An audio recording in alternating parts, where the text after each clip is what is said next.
마감 카운트다운을 통해서 시장 또 들여다보겠습니다. 오늘 하루 무슨 일이 있었고 앞으로 어떻게 될지에 대한 어떤 이야기를 해보겠습니다. 유한타증권 영업부 송태원 과장과 함께 말씀 나눌게요. 과장님 어서 오세요. 네, 안녕하세요. 네. 첫 번째 이슈로 시장 이야기 준비했습니다. 시장 참 어렵습니다. 오늘 많이 밀리고 있는 오늘장 함께 하고 계신데요.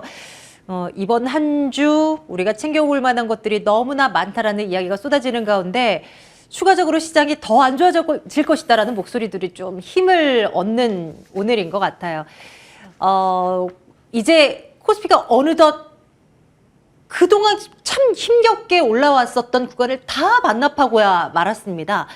거래 금액이 10조 원 아래로 떨어지고 시장의 활력도가 이른 가운데 계속해서 지수가 이제 빠지고 있는 그런 형국이 나타나고 있는데요.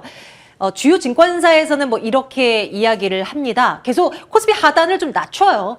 한 달 전만 하더라도 2,600 하단을 제시한 증권사들이 많았다면 이제는 그 아래로 내려갈 가능성 열어두자라는 목소리들이 좀 힘을 얻습니다. 메리트 증권이 2,500포인트로 코스피 하단을 낮췄고요.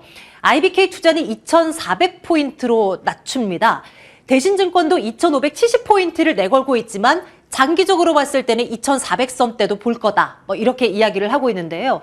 무엇보다도 한 목소리를 내놓고 있는 건 기업들의 실적은 그렇다 치고 다 괜찮은데 물가 이거는 진짜 우리가 눈여겨봐야 되고 경기 침체에 대한 어떤 두려움은 크다. 이런 목소리를 내놓고 있습니다. 그래서 시장이 좋아질래야 질 수가 없는 그런 환경이다라고 이제 목소리를 내놓고 있는데요. 이번 주에 우리가 눈여겨볼 만한 거 일단 4월 미국 소비자 물가 지표입니다. 연준의 스탠스는 이미 확인을 했습니다. 그리고 이제 다음 달 FOMC에서도 빅스텝을 할 것 같다라는 어떤 시그널들은 받은 상황이죠. 하지만 시장은 두려워합니다. 혹여나 미국의 4월 소비자 물가 지표가 생각보다 더 안 좋게 나온다면 말 바꿀 수 있다는 거죠. 또다시 0.75%포인트 자이언트 스텝 연준이 할 수 있다는 거에 두려움을 갖고 있습니다. 일단 월스트리트 저널이 예상을 하는 대로는 1년 전과 비교했을 때 이번 4월 CPI가 8.1% 상승할 것으로 내다보고 있습니다. 저널에 8.5였으니까 8.1 이 정도 수치만 나온다면 역시 3월에 피크 받고 4월에 조금 떨어지지 않나 이런 생각을 해볼 수 있겠지만 혹여나 이 수치가 조금 더 예상보다 높게 나온다면 시장은 또 바짝 긴장 모드로 들어갈 수밖에 없는 것입니다. 일단 11일에 발표될 것으로 예상되고요. 그 외에도 이제 국내적인 모멘텀이라고 한다면 상승 모멘텀으로 굳이 꼽자고 하면 내일 신정부 출범식이 있는 거 이것들이 있긴 합니다만 아직 지금 오늘 시장 봐서는 이것에 기대를 걸고 있는 눈치는 크게 아닌 듯 합니다. 물론 이제 몇몇 섹터들은 중심으로 올라가고 있지만요. 오늘 밤입니다. 러시아 전승절을 맞이해서 세계 2차 대전에 이제 승리했다라는 어떤 기념식을 이제 그들이 오늘을 잡고 있는 건데요. 오늘을 맞이하야 러시아가 어떤 이야기를 내놓는가? 확전에 대한 이야기를 내놓을까? 혹은 이제 조금은 좀 마무리를 짓자 이런 뉘앙스의 발언을 하는지 여부 이거를 확인해야 된다라는 이야기들도 나오고 있습니다. 시장은 어떻게 흘러가고 있고 또 앞으로 우리는 어떻게 임해야 될지 이런 이야기들을 좀 나눠보겠습니다. 과장님 매번 어렵다고 하지만 참 갈수록 더 심해지는 것 같아요. 우리 개인 투자자분들 지금 소갈이 진짜 어마무시하게 하십니다. 과장님은 오늘 시장 어떻게 좀 바라보고 오셨어요?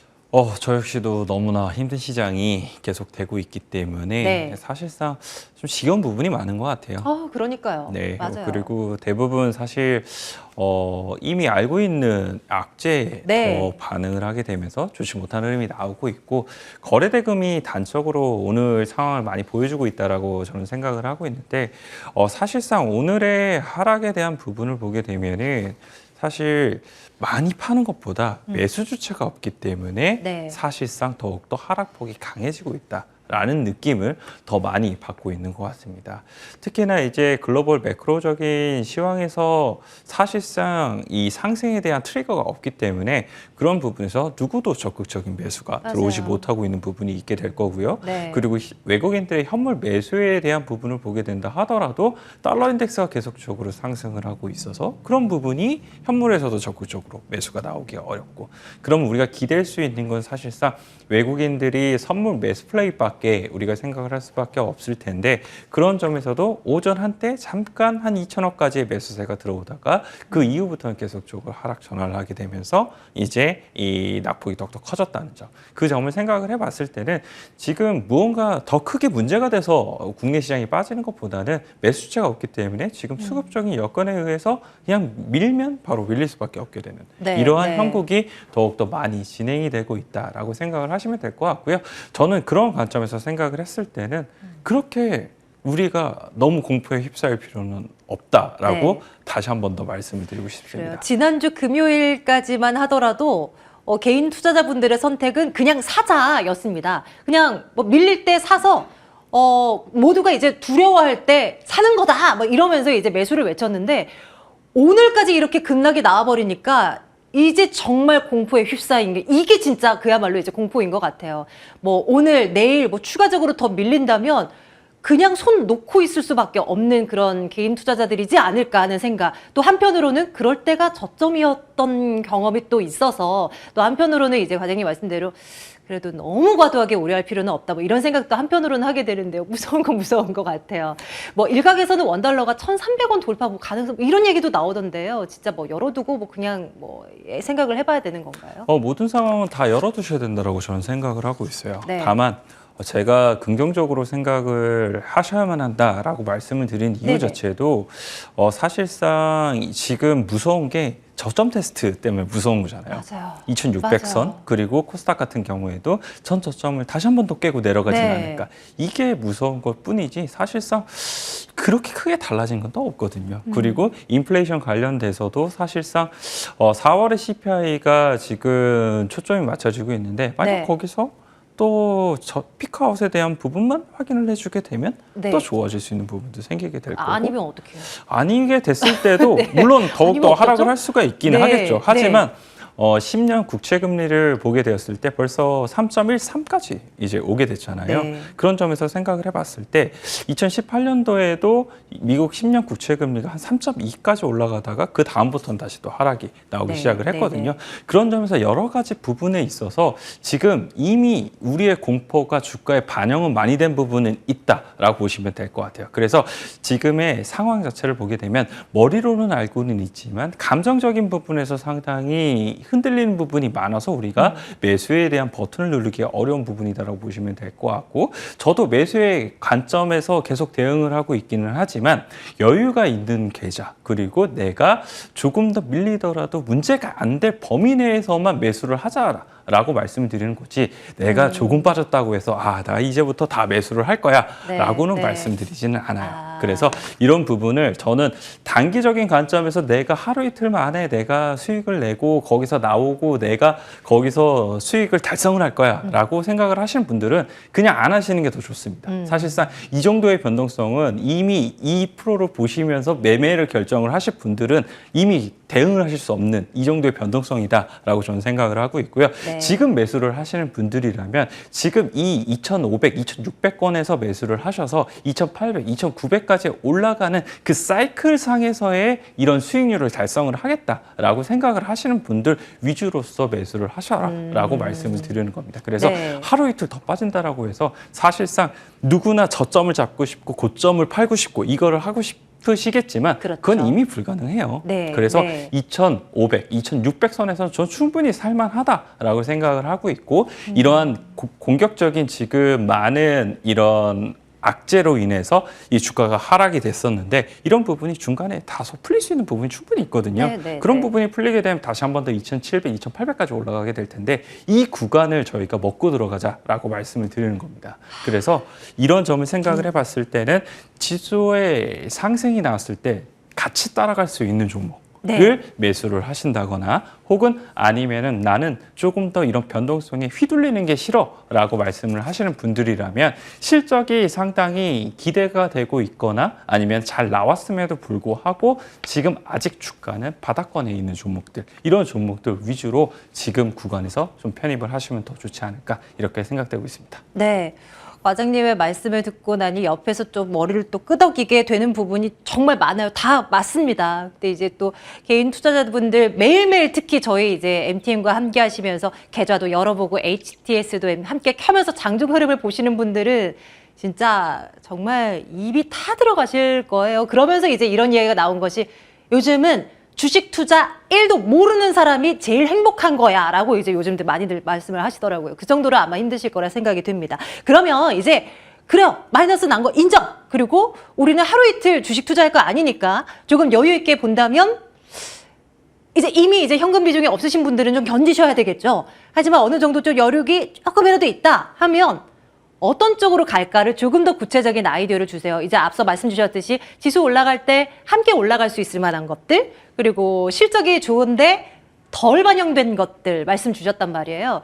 그러면 뭐 지수 올라갈 때 가는 건 뭐 대형주 말씀하시는 건가요? 뭐 아무래도 아니면 뭐... 대형주를 빼놓고 갈 수는 없을 테니까. 그리고 우리나라 지수가 마이너스를 날 때 가장 많이 매도가 나왔던 부분이 IT 대형주였었거든요. 네. 그래서 그런 점을 생각을 해봤을 때는 대형주에서 관심 있게 제가 생각을 하고 있는 종목은 삼성전기가 될 수 있는 부분이 있다라고 말씀을 드리고 싶고요. 삼성전기 이야기를 참 많이 듣게 되는 그쵸? 것 같아요. 네. 왜 올 한 해 실적이 그렇게 기대가 되는 건가요? 실적에 대한 부분도 이제 아예 정말 좋다라고 보기보다는 네. 이미 주가의 반영도가 높다라는 부분을 저는 말씀을 드리고 싶은 거예요. MLCC 관련돼서 스마트폰 업황에 대한 부분이 안 좋을 것이다라는 점이 이미 주가에 많이 반영이 되어 있었었는데 지금 일본의 MLCC 업체에 대해서 주가가 반등이 나오기 시작을 하게 되고 대만에서도 이제 타이유덴이 이번에 MLCC 관련돼서 또 실적 발표할 거거든요. 네. 만약 그런 부분이 더욱더 좋게 나오게 되면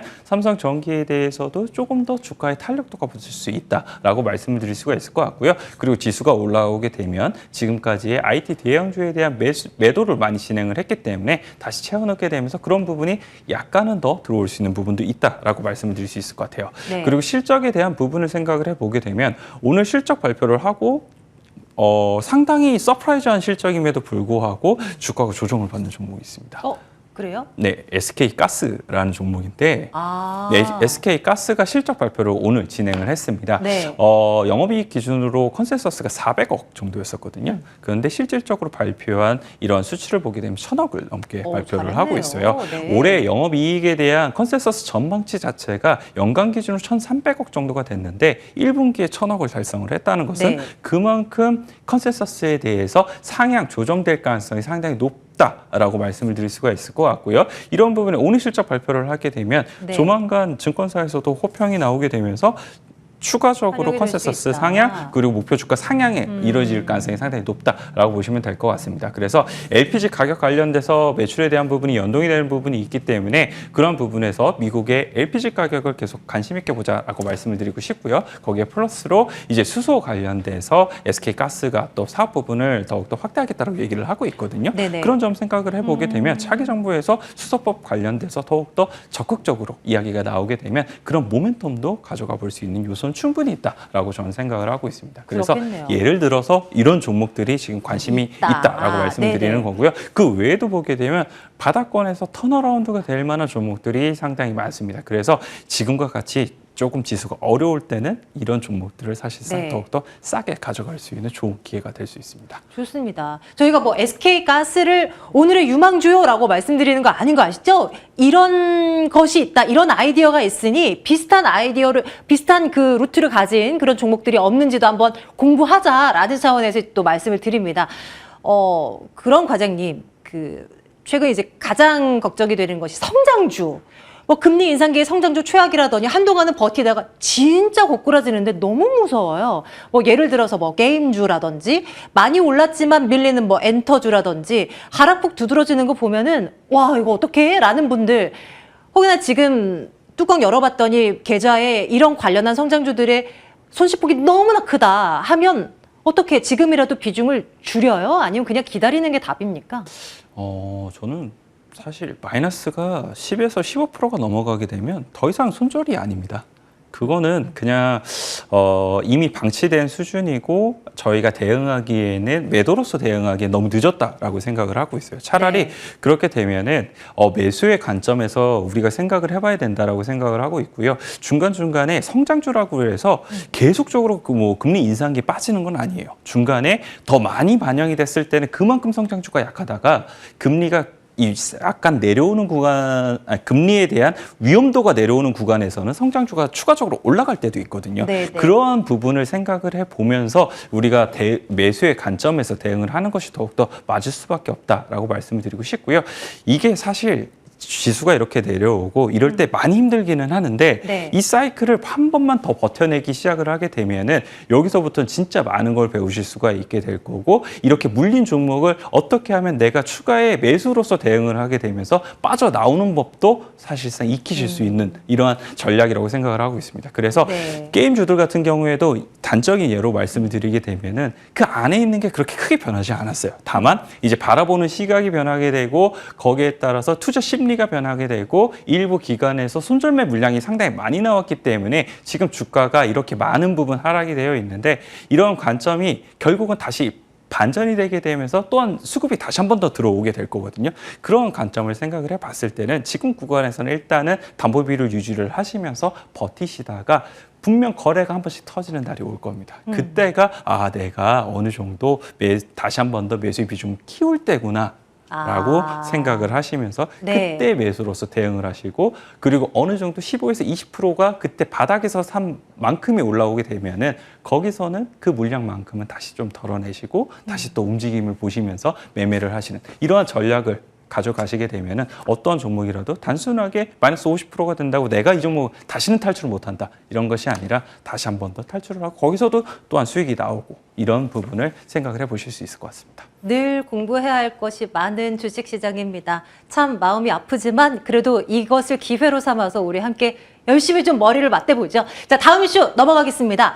오늘 시장에서도 그래도 강한 쪽 보겠습니다. 5G 관련한 종목들 볼 텐데요. 이제 6G에 대한 이야기가 나옵니다. 삼성전자가 세계 최초로 5G를 상용화한 어떤 나름의 역사를 쓰지 않았습니까? 이제 이에 박차를 가해서 6세대 이동통신 주파수에 대한 선점도 하겠다. 뭐 이런 이제 계획을 내놓고 있습니다. 아직 뭐 코앞에 있는 일은 아닙니다. 먼 미래입니다. 10년 뒤 그 이상이 될지도 모를 일이지만 이것을 위해서 갑니다. 지금보다 한 50배에서 100배가 빠른 6세대 이동통신 과연 구현이 된다면 어떤 수혜주가 있을 것인가에 대한 막연한 이야기를 한번 해볼 텐데요. 뭐 어쨌거나 6G도 5G다라고 증권사는 얘기하면서 지금 5G 관련주들이 요거 수혜주야 라고 이야기를 합니다. 관련한 종목들 볼까요? 오늘 시장에서 참 많이 윗꼬리를 달긴 했습니다만 최근에 그 외 삼성전자 미국 그 DC 네트워크 수주권 있지 않습니까? 그 얘기 나온 이후로 이렇게나 올랐습니다. 며칠 안 됐는데 말이죠. 앞으로 눈여겨봐야 할 5G 관련한 종목은 뭐가 있을까요? 과장님 뭐 이쪽 괜찮게 보시는지도 궁금하네요. 전형적으로 괜찮게 변화될 수 있는 이러한 이제 가능성이 섹터군이 아닌가라고 생각을 네. 해볼 수 있는 것 같고요. 사실상 이제 5G 관련돼서 꽃을 피웠던 데가 2019년 정도잖아요. 네, 네. 지금 한 3년 정도 벌써 그렇게 흘렀네요. 이제 쉬는 흐름이 나오게 됐고 그리고 많은 분들께서 5G를 얘기를 하게 되면 어디서 또 양치기 소년에 대한 맞아요. 이야기를 많이 하시게 맞아요. 될 겁니다. 네. 그만큼 이제 매물 관련돼서도 위로 두껍게 있기는 하지만 이것을 지금 뚫어내고 있는 과정 속에 진행이 되고 있다라고 저는 생각을 하고 있고요. 지금 많은 이제 이슈가 나오게 되고 그리고 윗꼬리가 달리는 이러한 이제 형국이 나오고 있잖아요. 네네. 그것이 저는 이제 매물에 대한 부분을 테스트를 하고 있고 아. 거기에 따라서 어느 정도나 더 가볍게 움직일 수 있는지를 가늠해 보고 있는 부분이지 않나라고 네. 생각을 하고 있습니다. 그래서 5G 관련돼서는 6G에 대한 이야기가 나오게 되는데 이 6G에 대한 이야기 자체는 그냥 단순하게 모멘텀적으로 플러스를 줄 수 있는 부분이다 정도로서 생각을 하시면 될 것 같고요. 네. 이 6G를 지금 왜 먼저 삼성전자 5G도 안정이 되지 않았는데 이 이야기를 하느냐 이런 부분은 사실상 이제 6G 관련돼서 이런 주파수라든지 이런 부분을 우리나라만 정하는 것이 아니라 전 세계적으로 정해야 되는데 그 기준점을 우리가 먼저 제시를 해줄게. 우리가 제시를 해주면 여기서 이제 다른 나라도 이걸 보고 제시를 해주게 되면 아무래도 보다 더 유리해질 수 있는 부분이 있을 테니까 그런 부분 때문에 조금 더 발빠르게 나가고 있다라고 보시면 될 것 같고요. 이제 5G 관련돼서는 사실 진짜는 수주에 대한 부분이 상당히 중요하게 될 텐데 말씀하신 것처럼 미국에서에 대한 수주에 대한 모멘텀이 이제 불어오기 시작을 하게 됩니다. DC 네트워크스 관련돼서 삼성전자에 대한 이런 수주가 오랜만에 한번 나왔다라고 보시면 될 것 같고요. 추가적으로 이제 버라이즌 관련돼서도 추가적인 수주에 대한 부분도 기대를 해볼 수 있는 부분이 있을 것 같아요. 그래서 그런 점을 생각을 해봤을 때는 역시나 삼성전자 관련돼서 벤더로 있는 종목들이 상당히 유리할 수 있다라고 보시면 될 것 같고요. 관련된 종목은 기가레인이라든지 아니면 RFHS라든지 에이스테크라든지 이런 종목들이 대표적으로 될 수 있다라고 생각을 볼 수 있는 것 같습니다. 그 중에서도 제가 조금 더 관심 있어 하는 건 RFHSC 관심을 가지고 있는데 1분기 실적은 다소 아쉬운 부분이 있기는 했습니다만 아까 말씀드린 것처럼 삼성전자의 추가적인 수주 그리고 조인트 벤처 관련돼서도 계속적으로 진행이 되고 있기 때문에 이 두 가지 생각해 봤을 때는 충분히 접근할 만하다라고 말씀드리도록 하겠습니다. 네, 유한타증권 영업부 송태형 과장과 함께 말씀 나눴습니다. 고맙습니다. 네, 감사합니다.